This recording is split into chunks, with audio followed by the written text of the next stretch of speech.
Alors, aujourd'hui, on continue à travailler sur la notion de continuité. Donc, on a déjà vu la définition, on a déjà vu des applications de la continuité. Et là, on va prendre le temps de faire quand même une étude de continuité, c'est-à-dire de se demander si la fonction qui nous est proposée est continue sur son intervalle de définition ou éventuellement peut ne pas être continue à certains endroits de son intervalle de définition. Donc ici, on va être au niveau du cours dans un paragraphe grand 5. On vous propose une fonction, donc une fonction qui est ce qu'on appelle définie par morceau. Donc vous avez une expression algébrique qui définit la fonction sur l'intervalle -3, -1, puis une autre sur d'autres intervalles. Donc d'abord, cette fonction, elle est continue sur chacun des intervalles, puisque sur chacun des intervalles, elle est définie par une expression polynôme.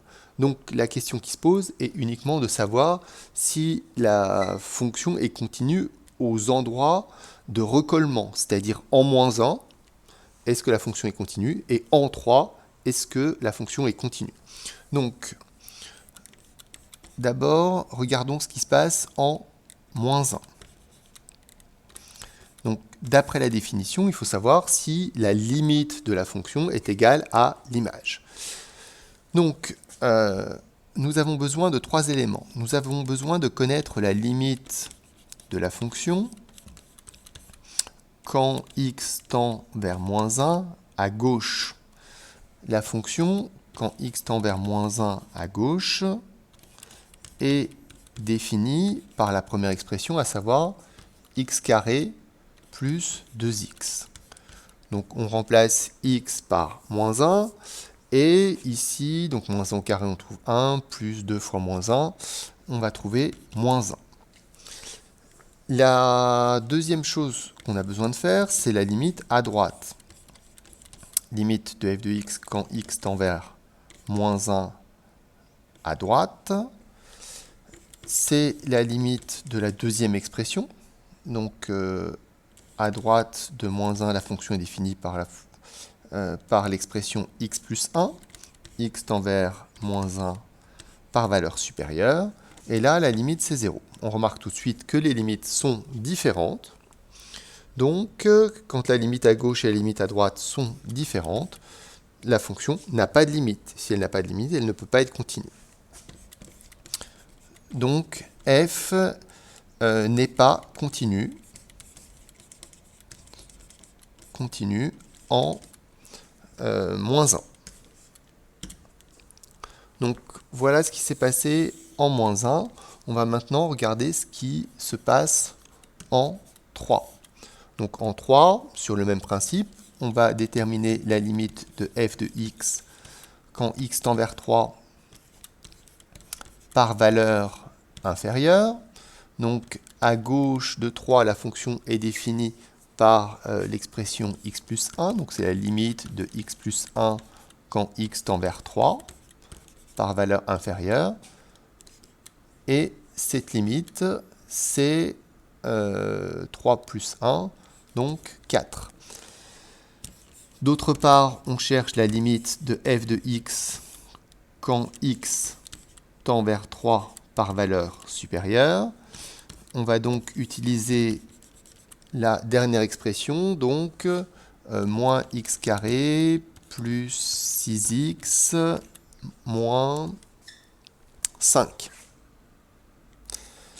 Donc ici, on va trouver en remplaçant x par 3, donc on trouve moins 9, plus 18, donc ça fait 9, moins 5, on trouve 4. Donc on trouve bien la même chose.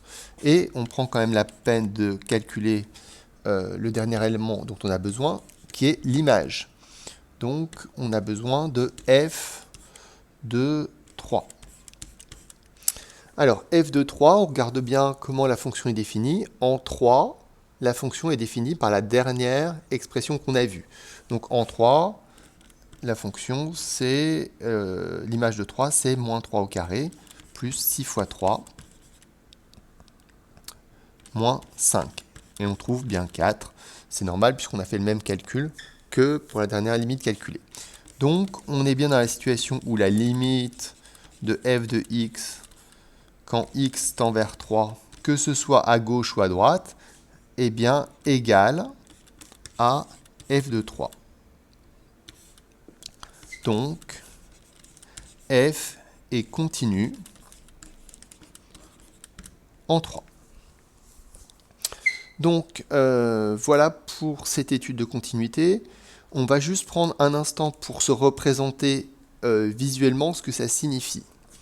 Donc, on se place dans un repère, et dans le repère, on va tracer donc, les fonctions, enfin, on va tracer la fonction f, mais donc définie par différentes expressions.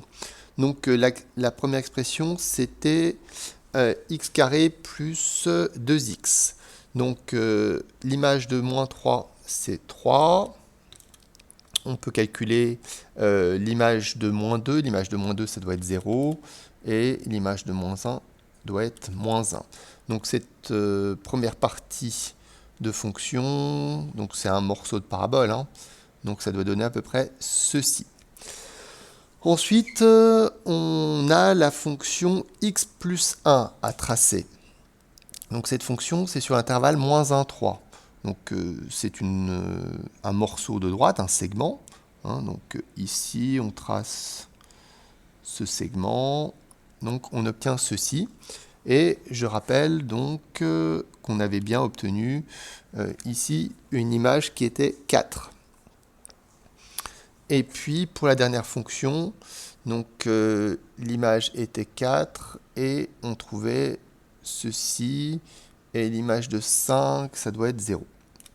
Donc, ici, on a un morceau de parabole également.